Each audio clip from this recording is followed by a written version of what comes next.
नमस्ते। नाम जानने की कुछ ज़रूरत नहीं है क्योंकि मैं कोई ख़ास नहीं हूँ। ख़ास तो वो होते हैं जिन्हें संजय राउत कहा जाता है, और संजय राउत भी इसलिए ख़ास हैं क्योंकि वो खबरों में बने रहते हैं। कोई पहला ऐसी बार नहीं हुआ है कि जब उन्होंने विवादित बयान दिया हो। इससे पहले भी कई बार दे चुके हैं, और विवादित बयान के लिए तो संजय राउत जाने ही जाते हैं। हरामखोर कहा है, कोई बड़ा शब्द नहीं है। ऐसा नहीं कि उन्होंने पहली बार हरामखोर कहा और हरामखोर पर ही चर्चा शुरू हो गई है। चर्चा तो चला करती है क्योंकि मुद्दों में बने रहना और चर्चाओं में बना रहना ये तो संजय राउत की ज़ुबान पर है, और प्रतिक्रिया देना ये मतलब लगातार रफ्तार से चलता है। संजय राउत अपने आप में एक बहुत बड़े नेता हैं भाई शिवसेना के, तभी तो उन्होंने हरामखोर कह दिया ना। और एक ऐसी एक्ट्रेस जो ठीक ठाक टैक्स भी देती है क्योंकि वो अपनी दम पर कई सारी फिल्में चला ले जाती है, और जब वो फिल्में चला ले जाती तो नॉर्मल सी बात है कि बहुत सारी चीज़ें जो हैं ठीक कर लेती होगी, और ठीक कर लेती है तो फिर उसका इतना तो कम से कम बनता ही है कि संजय राउत उसको हरामखोर कह सकते हैं। और किसी के बाप की मुंबई नहीं है, ये सब जो है ये सब मतलब ऐसा नहीं है कि बयानबाजी में पहली बार ऐसा चल रहा है, आया जाया करता है, चलता है। इससे पहले भी संजय राउत ने एक बयान दिया था, NBT पर छपा हुआ है, तारीख है उसकी 15 अप्रैल 2019। उसमें उन्होंने कहा था कि भाड़ में गया कानून और आचार संहिता को तो देख लेंगे। मतलब ये जो बयान है ना ऐसा चलता है। क्यों? क्योंकि भाई शिवसेना के नेता है ना, तो शिवसेना के नेताओं का तो काम ही ऐसा होता है। कुछ नेता हैं वहाँ के, और संजय राउत तो उसमें से प्रमुख हैं, क्योंकि अगर बात की जाए मातोश्री की तो वो बहुत खास माने जाते हैं। तो उन्होंने भी ये बयान दे दिया है, और अपने लैंग्वेज में जिससे भाषा होती है ना उनकी कि बाढ़ में गया कानून, तो वो भाड़ में गया कानून, वैसा मतलब उनका लगातार ऐसा बयान चला करता है। इसमें कोई वो नहीं है कि आप पहली बार कर रहे हैं तो चलो ठीक है, और इस बार किया तो क्या कर दिया। और उससे भी बड़ी बात आपको एक बताऊंगा ये कि जो उनकी फेवरेट वेबसाइट है, मतलब कहा जाता है कि वेबसाइट्स के मामले में बड़ा अव्वल रहते हैं। कुछ जैसे मीडिया पार्टनर्स भी है ना, बहुत अलग अलग तरीके से हैं।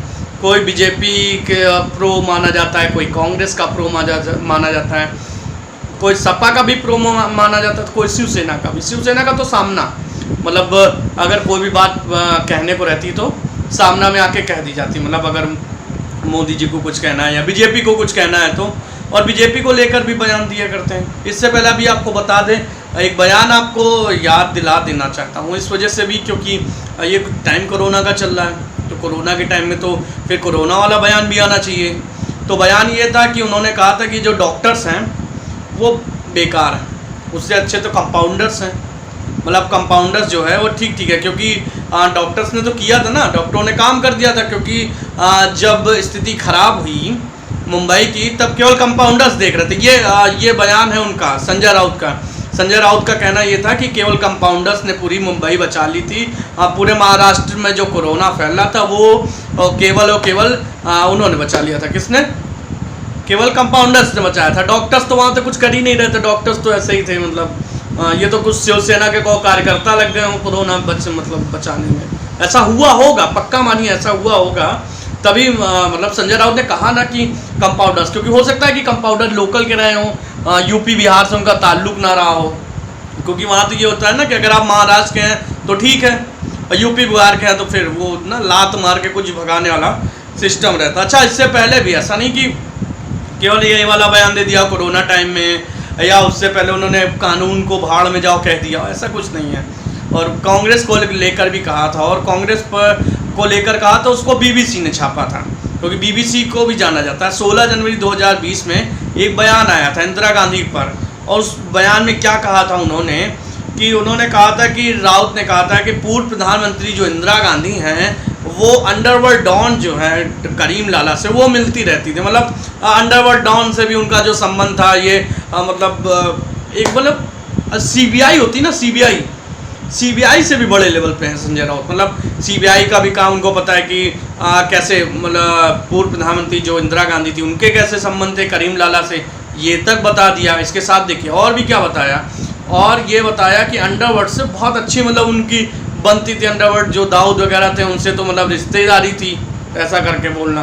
और साथ ही ये कहा था कि अंडरवर्ल्ड ही तय करता था कि पुलिस, मुंबई का पुलिस कमिश्नर कौन होगा। तो ये सारी बातें, मतलब ऐसा कुछ नहीं है कि ये संजय राउत का जो बयान है वो पहली बार आया है, और ऐसे बयान के लिए जाने जाते हैं क्योंकि संजय राउत है भाई, हल्के में उनको लिया भी नहीं जा सकता।